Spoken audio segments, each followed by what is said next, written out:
Thank you, everyone, for coming here today. I'm Constable James Dixon, and I'm very happy to be able to welcome everyone on behalf of the Ontario Association of Chiefs of Police to the kickoff for Crime Prevention Week 2025.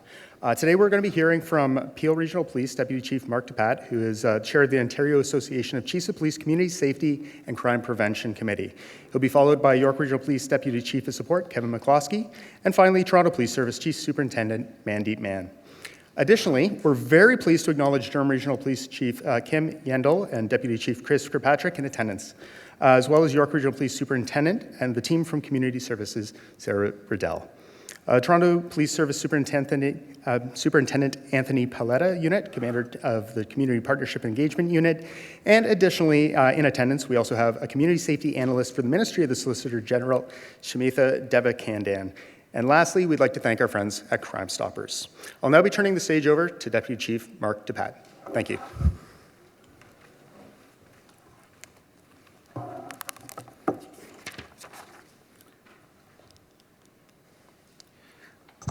Thank you, James, and good morning, everyone. On behalf of my co-chair, Mr. Harry Horban of the Windsor Police Service, and our entire committee made up of police members and civilian stakeholders comprised of academics, social services, and the business sector, some of whom are represented here in the crowd today. I'm honored to join you today as the co-chair of the Ontario Association of Chiefs of Police Community Safety and Crime Prevention Committee, and as the Deputy Chief of Peel Regional Police. Let me begin by thanking the Ontario Association of Chiefs of Police for hosting this important event and for bringing together police leaders and community partners from across Ontario.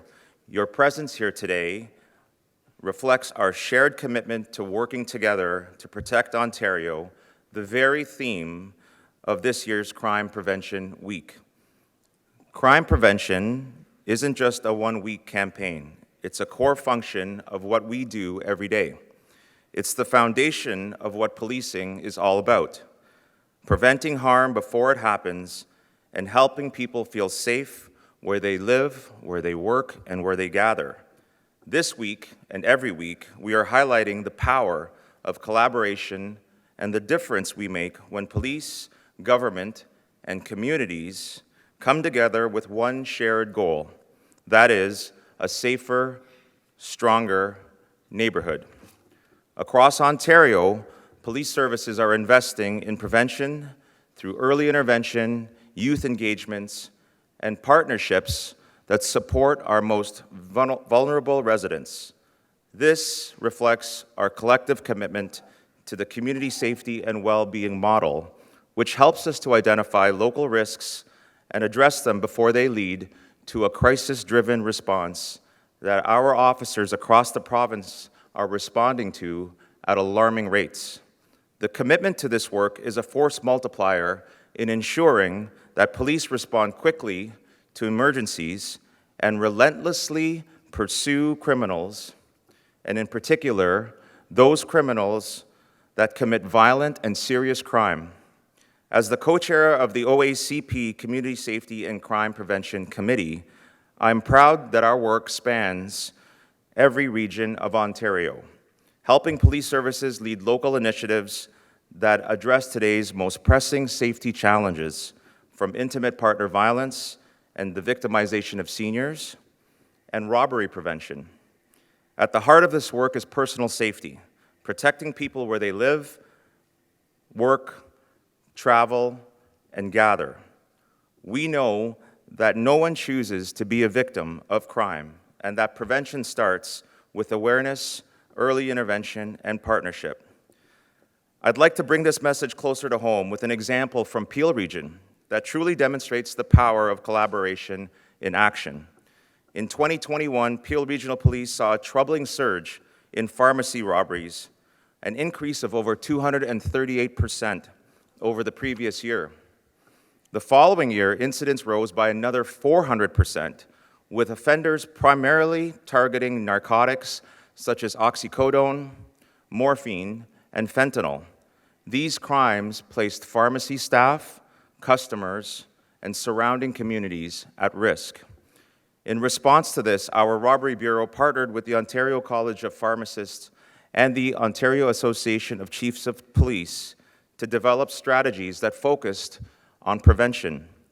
Through this partnership, a provincial mandate was established for pharmacies to implement time-delayed safes in all community pharmacies. The time-delayed safe initiative was pivotal in Peel Region, leading to the significant reduction in retail robberies and a major enhancement for community safety through the reduction of the illegal drug supply being trafficked within our communities. The results speak for themselves. In 2023, pharmacy robberies in Peel dropped by 59%. In 2024, they fell another 75%. And so far in 2025, 75% of the attempted robberies have been unsuccessful thanks to these preventative measures. These results represent more than statistics. They represent lives protected, trauma prevented, and community confidence restored. Members of our Robbery Bureau are here today, and I want to thank you all for your efforts in this regard. Similar outcomes of this initiative have been seen throughout the province in places like here in York Region and in Windsor and Waterloo, highlighting again the value of partnerships, innovation, and target hardening measures. This is what crime prevention looks like in Ontario today: data-driven, community-informed, and compassion-oriented. The Ontario Association of Chiefs of Police Community Safety and Crime Prevention Committee is committed to developing more strategies that not only prevent crime, but equally important, to support victims and survivors. As we continue to advance our collective efforts, I encourage all police services and partners to share their local successes, learn from one another, and amplify their work throughout the month of November. I want to also remind the public that if you see it, report it, meaning if you witness a crime or know of a crime that has been committed and have any information that can assist the police in holding those persons accountable, call us or report it to Crime Stoppers, which is an anonymous tip line at 222-TIPS. Together, through collaboration and shared commitment, we are making Ontario safer, one initiative, one neighborhood, and one partnership at a time. Thank you.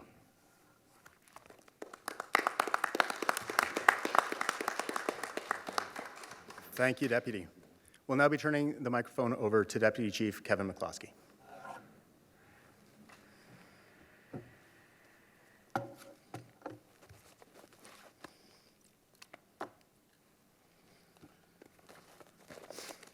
Good morning, everyone, and thank you very much for joining us here at York Regional Police Headquarters to launch Crime Prevention Week.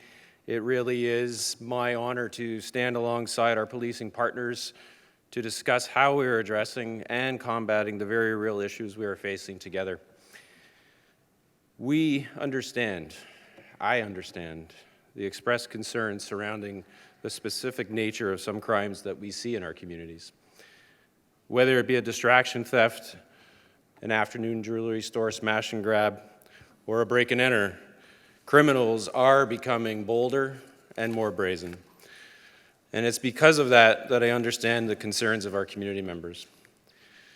At the end of the day, we all want to keep ourselves and our families and our properties safe and secure.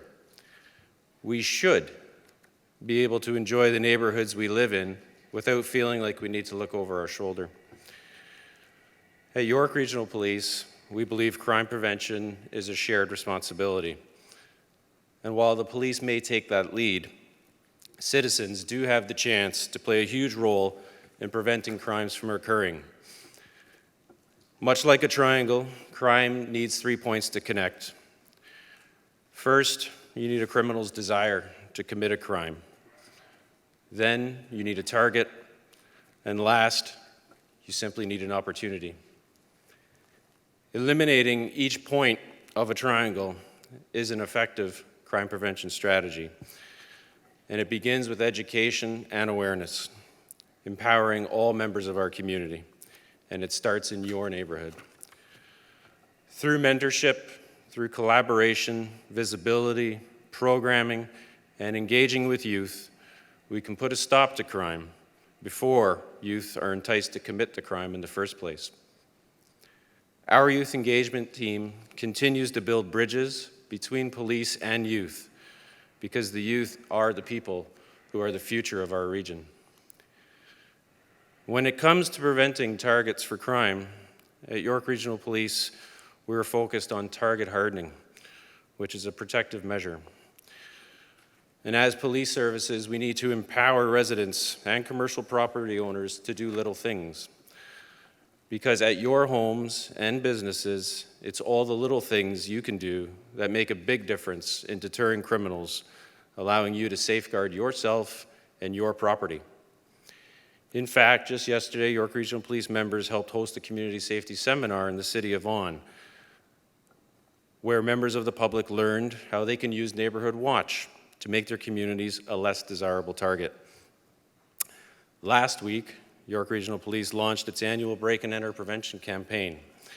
And this two-pronged approach includes investigation and enforcement through our integrated property crime task force, combined with an education and awareness campaign for the public, which is carried out by our community services members.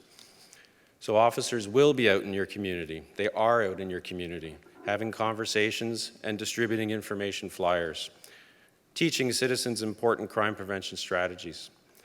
This includes installing security cameras and motion detecting lights, trimming trees and shrubs in your yard to make your house more visible from the street, and improving sight lines. Each of these tactics can prevent your home from becoming a target. We also want members of the public to work directly with the police. Sign up for Neighborhood Watch. Sign up for our security camera registry. And of course, if you see something, say something. Look out for yourself and your neighbors and call police if you notice something out of the ordinary in your neighborhood. We will respond. This is how you can help us, because I can tell you all across this province, we are working very hard to identify and arrest criminals who are committing violent offenses and other crimes.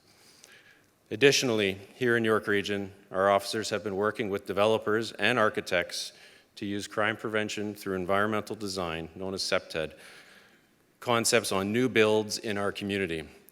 And recently, we trained 45 of our own members and 15 community members so they can now share those design concepts.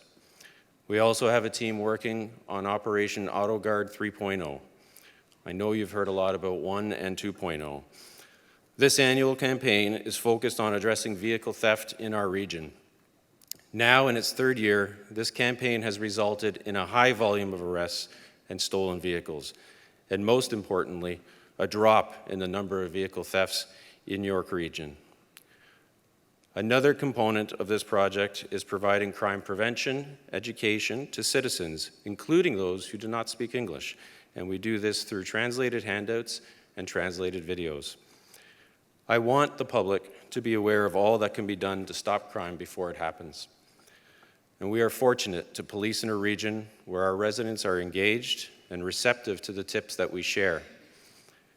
And while none of these tips are completely guaranteed, they certainly can make you or your property a much less desirable target to criminals. Lastly, we need to eliminate opportunities for criminals. At York Regional Police, this includes data analysis to identify crime hotspots in our region, ensuring that our efforts are focused in the right area at the right time of day, allowing for efficient and strategic enforcement. We've also expanded the CCTV community camera program. Thanks to a grant from the provincial government, 22 additional cameras were added to areas determined by data where they could make the most impact. What's more, very recently, the City of Vaughan recently funded up to an additional 10 strategically positioned cameras to help address crime concerns. These cameras work to solve crime, deter criminals, and remove opportunity. Automated license plate reader, embedded technology, is included in these cameras. And what this does is help notify our real-time operations center when a stolen car is being driven into our region, which allows us to respond in real time to that stolen vehicle. And since launching the CCTV community camera program last year, we have seen positive results. in the data. On average, across all the cameras that are installed, we've seen a 6% reduction in violent crime where cameras have been installed. So clearly, some criminals are thinking twice where there is the presence of CCTV. All of these things add up, and they're all making a difference. Let's continue to work together to ensure our communities here in York Region and across Ontario remain safe. Thank you very much for being here.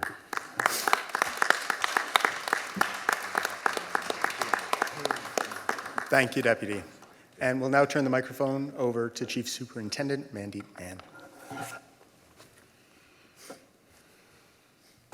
Good morning, and thank you.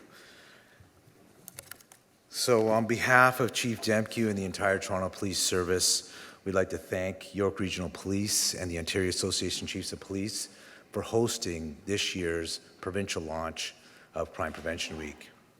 So it's great to be here this week together, as preventing crime, as you know, is a priority for all of us. Every day, our officers are out in communities to support our residents and work closely with our community partners.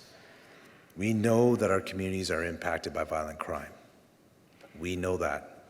We know that gun violence, carjackings, home invasions are top of mind for many of our residents. That is why our members are working hard to equip our residents, our community members, with knowledge and tools to keep themselves, their families, and their neighborhoods safe and from being victimized. For example, at every one of our stations, we have members who are able to perform safety audits at businesses and residences to ensure that they are secure as possible. We also, we have also prioritized making the public aware of distraction thefts and how not to fall victim to crimes of opportunity. So we also work collaboratively, like all of our police services in the province, with our local schools. We work hard to identify the harms of cyberbullying and digital violence accelerants and how to spot and prevent human trafficking. So we work closely with youth, and you heard that already. We work very closely with youth because we know that to prevent a young person from entering a life of crime is incredibly complex and cannot be solved by one agency. It involves socioeconomic factors, family support and structure, employment, education, mental health and addictions. It involves, particularly this generation, a tremendous pressure through social media. So that's why we have a multifaceted and multi-sectoral approach to community safety and well-being. And with our partners, we aim to co-design, co-develop, and co-deliver programs that support vulnerable community members and those that are experiencing intimate partner violence. So within our community safety and well-being roadmap, we have a hyper-localized approach that enables our divisions to adapt to the needs of specific communities to support more agile resource allocation and quicker response to crime trends. So all of these efforts help us to work together to protect Ontario, this year's Crime Prevention Week theme. So community safety and well-being is something we all play a role in, not just today, not just this week, but every day. Thank you very much.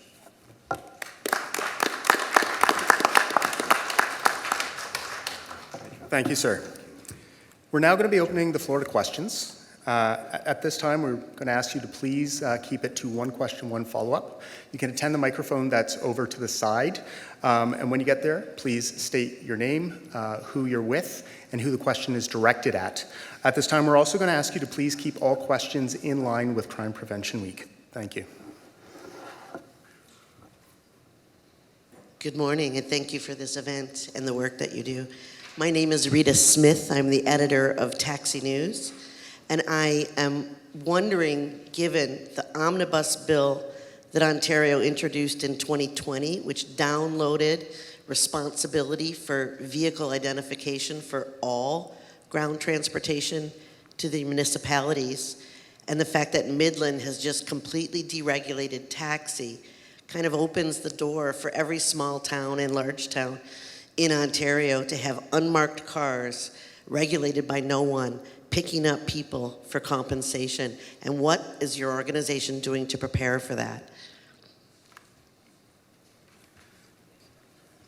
I think I can answer that one. It's nice to see you, Rita. As you know, the Ontario Association of Chiefs of Police Community Safety and Crime Prevention Committee is already doing some work with the Canadian Taxis Association, recognizing that there are people out there that are taking advantage of vulnerable folks in our community that are using ride-sharing platforms and committing heinous crimes like sex assaults and frauds that are happening all over the province.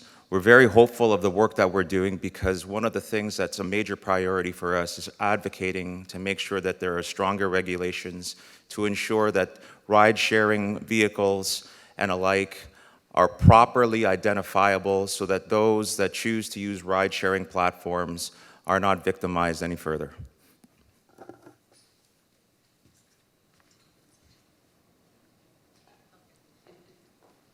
Hi, I might be completely ignorant to this. I didn't know that you had this camera registry program. Wondering how long it's been around and also if Toronto or any of the other regions are going to follow suit. Good morning, and thank you for your question. I'd have to dig deep back into my mind to tell you exactly when the camera registry started. I will get that answer for you. I can get it to you afterwards when we're finished with the onstage portion. But effectively, the camera registry that York Regional Police has, and many other services have as well, and maybe by a different name, allows residents to register their camera with us.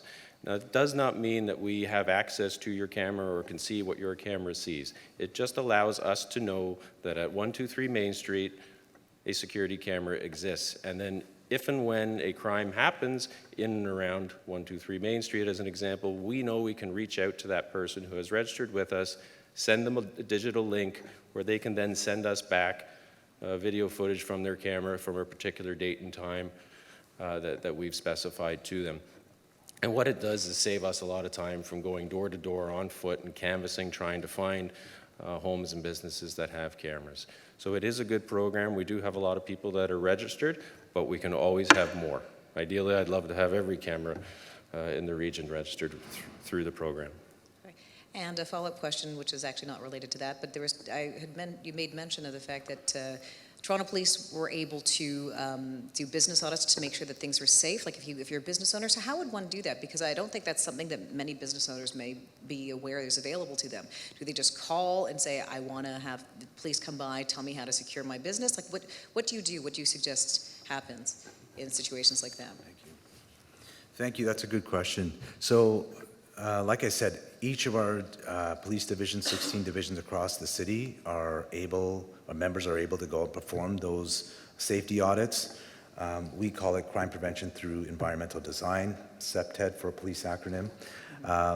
It's not a new concept, but it definitely is effective. So directly to your question, yes, we highly recommend you reach out to your local division and request that. That's both residents and businesses, and they can come out and perform that. So that's our neighborhood officers who can perform that task, our crime prevention officers, our auxiliary members, our special constables. They can definitely do that, and we do that quite often. So it's not just for businesses, you say it's also for residents? That's correct. And it's free? It's free. Okay, thank you. All right. Hi, Shauna, City News. This is for York Region's Deputy Chief. I just wanted to ask about, obviously, the last few months there's been a series of shootings targeting homes in the region. I know Vaughan has a specific neighborhood in Vaughan has been hit several times. I guess my question is, in some neighborhoods, a particular home has been hit 3 times, and residents are scared. And they've told me, many of them have said, this is the 3rd time my child has woken up to the sound of gunshots. They're not feeling safe in their neighborhood. And despite, in one case, a CCTV camera was, installed outside a home that's been targeted. It was taken away. A few days later, someone comes back and shoots at it. Some homeowners have even, hired private security. And that has also not been a deterrent. So for people in these neighborhoods experiencing this gun violence, at this point, what can they do to protect their homes and their families? I know these are targeted shootings, but bullets fly. Yeah, thank you for your question, and I think I'll pick up at the end of your question and say that we're all concerned when bullets fly in a neighborhood, whether it's targeted at one home or individuals within that home or not. We all know bullets are without bias and they can end up anywhere. And as such, that causes a safety concern for everyone in the neighborhood. But I do want to come back to the original speaking points of today, which is to focus on crime prevention and upstream crime prevention methods. Right, the focus of this week-long campaign is about meeting youth in place where they're at and providing them with opportunities to steer away from a life of crime in the first place. If we fast forward to the type of events that you're talking about, where people are now shooting at people's homes in neighborhoods, I don't have magic words to make people feel safe in that community, especially when it's happened 2 or 3 times.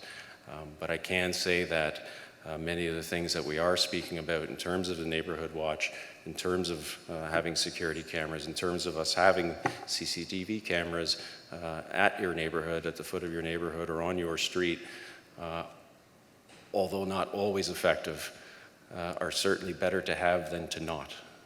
Additionally, people being aware of vehicles on their street, and as I mentioned in my remarks, not being afraid to pick that phone up and call police and let us know that there's a car on their street that they know just doesn't belong there or that they are suspicious of.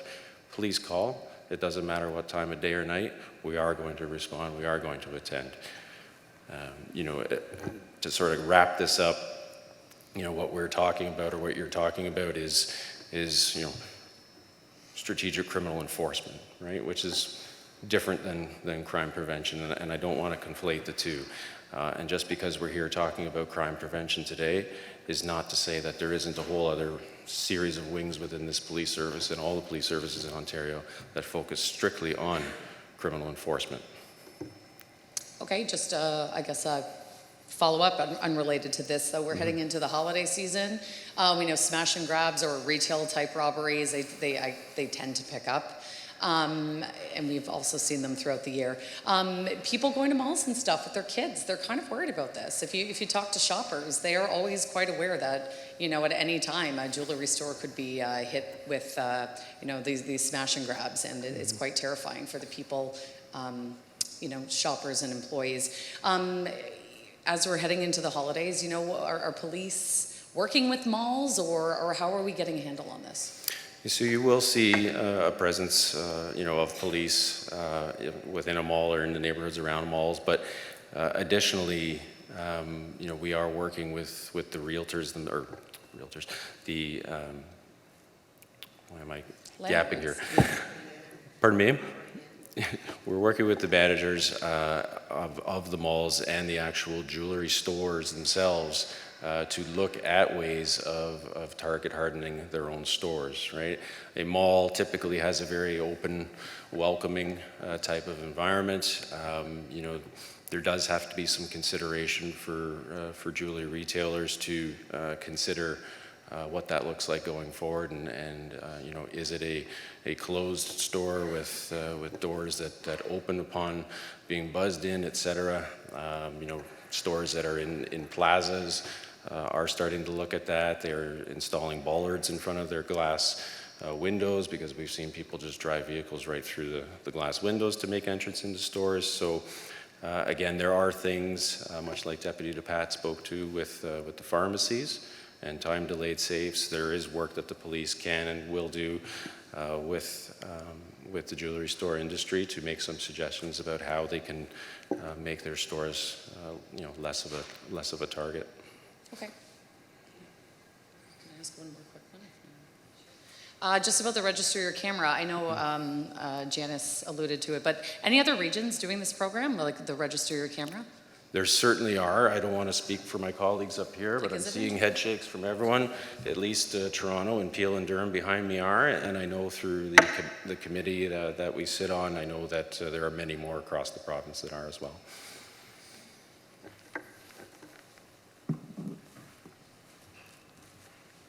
Thank you very much. That now concludes the OACP Crime Prevention Week introduction. If you do wish for any one-on-one interviews, please speak with Media Relations Officer Lisa Muskalek or myself after we conclude. Thank you very much for coming.